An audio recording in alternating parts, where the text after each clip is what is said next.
Hello and welcome back to another episode of the Footy Gameday Squad show. Callum is back from his hiatus. There was a lot of speculation, Callum, on why you weren't at these shows. Do you want to clear up with the viewers? Let them know what you've been doing because we have missed you, brother. What's going on?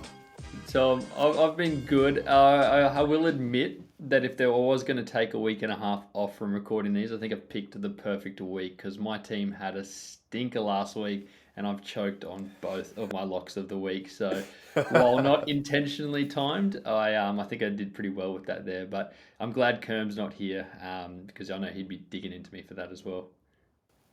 And if you're not sure why we are here and what are we doing, we are here because of Gameday Squad. And look at the logo on Callum's hat there. It is beautiful. We are the first and only Australian fantasy game to utilise blockchain technology. We are super excited about the product that we have. Have a look down below in the description if you're not too sure what we're talking about. We have all of our links there and plenty of explanations letting you know what is going on. But normally, when we start these shows, Callum, we would get into Kerm's weekly news. And unfortunately, Kerm is not here this week, as you mentioned before. So we're going to get into pack opening of the week. And I have a juicy one for you this week. Let's flick it over here, mate. Look at this pack, and I think you can see the red outline that I'm seeing. Can you see this? I can. That is a legend card.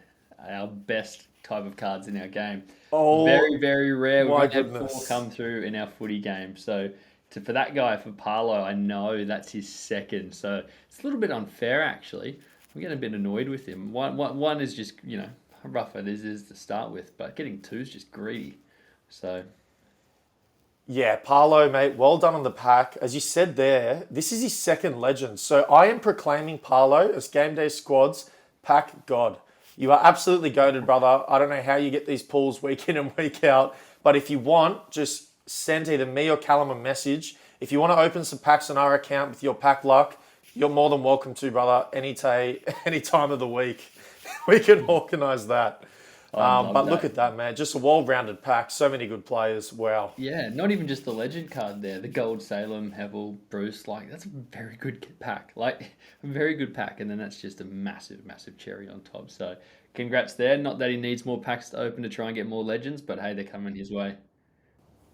Yeah, absolutely. Yeah. So enjoy some more free packs. And if you pull a legend out of this one, mate, I don't know. I don't even know what to say out of a common. But anyway, we'll move on to our question of the round. And Callum, seeing as you've been away for a little bit, I want you to start off because, you did mention you had some couple rough weeks in there in terms of fantasy. What are you doing and what question do you have for your team? My question is one that I've got for myself, but then also one that I know it's probably going to be on the lips or on the minds of a lot of people playing Gameday Squad at the moment. And that's, do you play your prized cards? And for me, that's my 1.4 Diamond Lockie Whitfield. Even if they've had a stinker the week before, do you still go for those better cards, those higher rarity cards when you do have potentially not as rare cards knocking on your door? For me, Lockie Whitfield, he's averaging 148, but he only got me 64 points last week, and that was with his multiplier. So he's had an absolute shocker. I don't know if I keep persisting with him. He's had a very up and down year, but it's always that debate we have at Gameday Squad. Do you play the better player or do you play the better card? And yeah, it's burnt me a fair bit over the last couple of weeks. Yes, I could imagine. And as you said, this is definitely a question on a lot of fantasy owners or managers' minds right now. Can they continue to play a player like Lockie Whitfield, who they spent, some capital on and getting for their fantasy game? So definitely a great question. But my question's a little bit different. My question is, I made this big kerfuffle and big deal about bringing in gold Tim Taranto into my forward line. And not even 1 week later, I have decided to cut him from the team. And it's not because of performance. I'm going to get into a little bit later about why. But have I made a terrible decision here? Because he has had some really good fantasy weeks. And I'm dropping him. I made this big deal about it. And no, he's been excellent. That's my point, is that it's not because of performance. There's other reasons, which I'm going to get into in the next part here. But yeah, I really hope that this decision of dropping Tim Taranto doesn't come back and bite me on the bum there, because it definitely could, because he's been playing some excellent footy as of recent. That's going to be a goodie. Get into it. When's it coming up? Is it in your team news?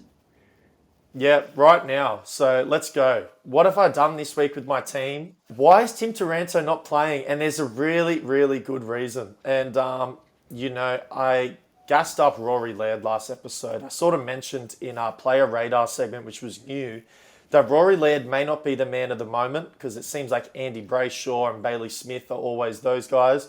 But he's going to be the man of the year. And when it comes down to it, I think he's going to be Game Day Squad's Footy Fantasy MVP, and the reason why Tim Taranto isn't playing is because I got a gold Rory Laird in my rewards packs over the weekend, and I instantly put him into the starting lineup, as you can see there in the midfield. I have also added in the likes of Silver Bailey Smith, a Silver Tom Papley, and a Silver Jamie Elliott. I have made 4 huge changes this week. Leaving my team, which is sad, is Tim Taranto gold, Silver Jai Simpkin, who has been there from the beginning. So that's actually a bit saddening to let him go because he has put in some good performances for me. And then dropping Sam Menegola and Luke Dahlhaus, both bronze variants of their cards. Yeah, wow. Stay tuned on that Simpkin point. I've got something a bit later on for you. But you can see there you're sitting there third at the moment. So while I've been away, you have been climbing up. Kerm's been dominating the open competition. And yeah, all right. Should I get into where I've been and what's been going wrong? Yes, because I cannot wait to hear this, mate. I'm sure there's plenty to go through. Let's go. Yeah, there is plenty to go through. So obviously I've made a few changes from the last couple of weeks. A couple of them, I just missed the deadline. How terrible is that? Our platform, I missed the deadline because I was out moving houses and doing a few other things, and I ended up playing a few people that got me 0. But my team's better. We're going to look forward now. We're only sitting 13th in the seasonal competition, so we want to get on that top 10. That's the goal. And I did have a better week bouncing back. Yep. But looking at how things are going now for this week, you can see I've actually gone very heavy with the Lions for the forward line. And you might be questioning, why have I done that? They've just had a massive stinker losing to Essendon. I've got Joey Danaher, Cam Raylett, and Zach Bailey, but I've decided to play them all because they're playing the Giants, and the Giants have been awful of late. The big decision I have to make with my team was Tommy Lynch as well. I've left him on the bench at the moment in favour of Mitch Lewis. Now, Mitch Lewis has just kicked 5 goals, and get this, my gold Mitch Lewis and my platinum Tom Lynch both average 104 points. So I can't split them at the moment. Hawthorn play West Coast and the Tigers play North. So if I make one change before tomorrow night, it's going to be that one. But yeah, that's my team. There's been a few other changes since last time, but I don't want to talk about the past. Like I said, it's not worth talking about for me. Wow. And I'll tell you what, Joey Danaher not coming off a good week, but you're really backing in the Lions here. Coming off a loss to Essendon. Are you seeing this as sort of like a Sydney Swans situation? They came off a loss to Essendon. Next week against the Bulldogs, bounce back in a big way. Is this what you're envisioning this week? That's what I'm hoping for. I know a few Lions fans that don't love this Lions team, and they're a very unlikable team, if I'm honest. But I still think they're very, very good, and I think they'll bounce back with a big win this week. They've had a lot of outs, and I think that hurt them. But yeah, hopefully they bounce back. Otherwise, I'm in a bit of trouble because I've put all my chips in on them. So yeah, we'll see. Yeah, absolutely, mate. A lot of changes there. Super exciting. I cannot wait, for the round of 18 already. But let's get into our next segment here because this segment is a really good one. It's called the Hot Seat. And if you guys don't know already, we nominate players every week to put on the hot seat because of some bad performance. And we need to keep players accountable in the league. And this is essentially what we do here. Callum, do you want to start it off this week in the hot seat? It's been a bit since you've been here. I want to hear who you're ripping into. My one this week's going to be close to home, and it's going to be Dan Houston from Port Adelaide. So Port have been in some good form. That's also another thing I've missed over the last couple of weeks, been able to talk about how the Port pair have been going. But Houston hasn't been in the form, the same sort of form that Port's been in. So he's dominated at the start of the year. I don't know if you remember, but he's only had one game over 102 in his last 5 outings. And he's only gone over 110 twice in his last 9 games. So the trap that a lot of people will do is they'll have someone like Houston who starts off as like a top 6 defender. If you remember, he was always on our board for that rolling all GDS team in our earlier shows. But he's fallen off dramatically since then, but it's easy for people to be there. No, his average is still high, but his arrow is pointing down at the moment. So I don't really have someone else to bring into him. My defense is actually very, very limited with my depth, I'll say. So I really need him to heat back up a little bit. So hopefully throwing him on the hot seat will do that for me this week. Yeah, I love that. Yeah, playing that little reverse psychology card, put him on the hot seat, hoping for a bounce back game. For me, though, I didn't pick a player on my team this week. It's because no notable player that I played has played that bad. I didn't think it was worth putting them on the hot seat. Oh, must be nice. Oh man, it has been nice. But it's not that everyone played great. It's more the fact that the people who didn't play great, they were expected to not play great. Yeah, you can't expect diamonds from everyone. But this player is Lachie Neale for this week. And we didn't throw him in the duds of the round review in our review show, but we should have, because if you have a look at the game that he had, he just got tagged out of it. He only had 9 kicks, 12 handballs, 2 marks, 3 tackles. For Lachie Neale, for someone who's a Brownlow medal winner, could win it again this year with how the Lions are going. That is just not good enough. He just got dominated in this one. Of course, the Lions also lost to Essendon, similar to my Swannies the week before. So you think that if Neale had a better game, that it could have been the difference with only being 10 points. So yeah, that is my hot seat nomination for the week. Lachie Neale. I think all fantasy managers agree with me in this, is that everyone's hoping for a bounce back game, because that is most people's best player. And for him to have a performance like that, that really hurts. Yeah, particularly too when, if you remember back at the start of the year, I think round 1 or round 2 when the Lions first played Essendon, he actually had the highest AFL player rating score in a game. I remember it was definitely for the year, but it was definitely for some time too. It was some crazy stat where he just lit up Essendon. So to do the complete opposite, a few months later, Yep. yeah, it was very, very strange to see, because he loved that matchup in that first round, first couple of round 1 or round 2. I'll roll into my stat of the week, Tom. What do you reckon? Because it's been a while since I've given you one. And I'm going to bring you up a table on Yep. screen now. And I'm going to play a bit of a game with you. Can you tell me what those 10 names have in common? Alright. Why might that 10 be the 10 names that I've got there? Do you know the stat? Yeah, try and have a guess. There's Handballs? something. That's a top 10 list.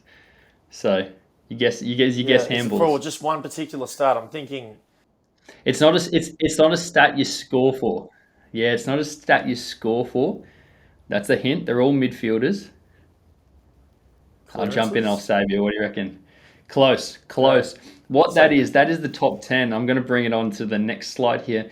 That's the top 10 highest CBA attendances for the year so far. So Clayton Oliver has had more centre bounce attendances, DSOSA attendances, than any other player. wow. His per percentage versus the amount that they have per game. So Oliver 1, Neil 2, Rao 3, Petrarca 4, and your boy Jai Simpkin is 5th. So dangerous to drop him when he's just been in the middle eating the whole year. But that just goes back to Kerm's Oh point yeah. earlier in the year he made, where CBAs, opportunity equals what, Tom? You remember? It's production, mate. Love that. Production. Exactly.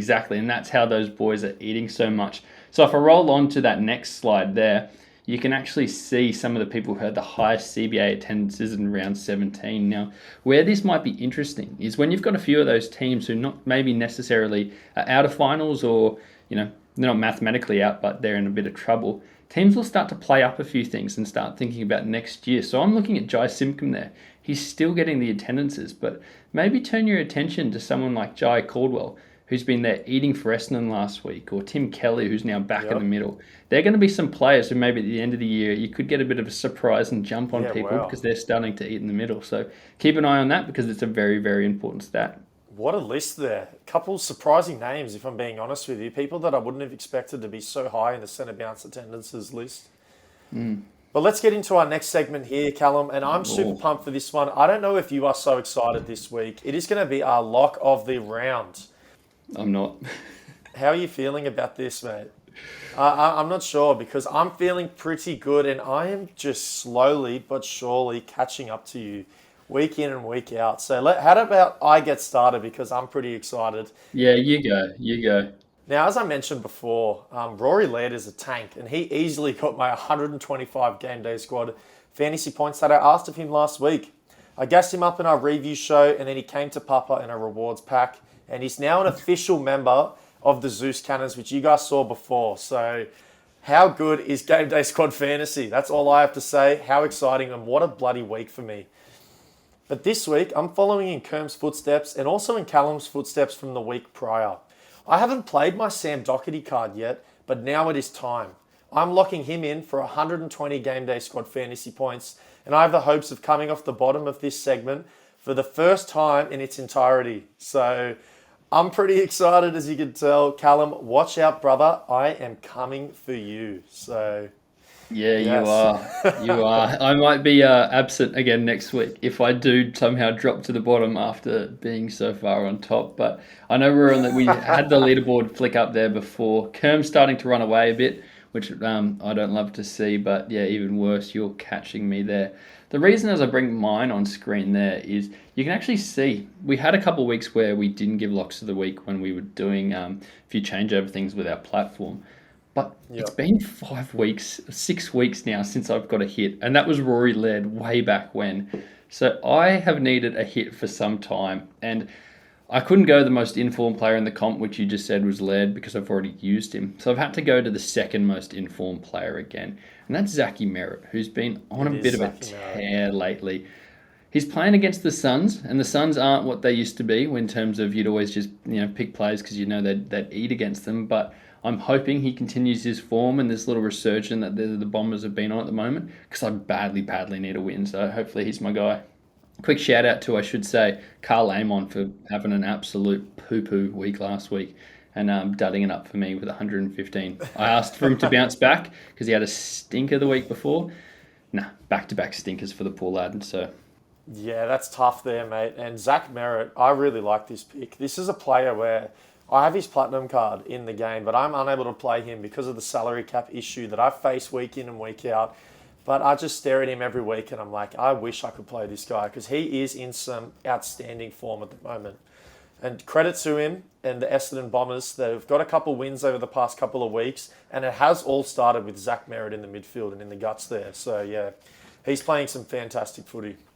live, hot off the press too as well. Kerm's just sent me through his lock of the week, and he's gone for big boy Timmy English for 112 points, which I do like as well. So I think I've got him in my team. So it's a bit of a double-edged sword. Yeah, it's he either goes really well, right? And he does well for my fantasy team, but then Kerm runs ahead, or I cop the hit in the fantasy and catch Kerm. So I don't know what I want this week. Yeah, wow, that is spicy. Tim English for 112, a bit of a weird, unorthodox number there, but hey, That's what Kerm has Kerm's been on about. top of this segment. He is dominating us right now, so who can question his decisions? Exactly. But Callum, I think that's going to wrap us up there for another episode from Game Day Squad. This is our preview of round 18, looking into the future. Guys, if you've made it this far, please do us a favor here at the network. Leave a like on this video, subscribe to the channel if you're new around here. We have so much fantasy content coming out over the next couple of weeks and some super exciting announcements which should be coming to you guys soon. So if you don't have us on our socials, go down below, click the link, follow us there as well. But Callum, is there anything you want to leave the viewers with today? No, I just hope everyone's been enjoying the platform so far. Make sure you join our Discord. Everyone's sharing their packs. Best way to get yourself open for a pack of the week. But yeah, really big thank you from everyone here at Game Day Squad for everyone who is jumped on the platform and is enjoying it. Yell out if you've got any ideas, suggestions. We're always open to them because we always want to make this platform as best as we can, and we can't do that with the help of everyone. So yeah, no, I appreciate it, guys. Hope everyone's enjoying it, and I can't wait to get some runs on the board this week. Yeah, well said, guys. Good luck in your weekly and seasonal competitions, and remember to stay game day ready.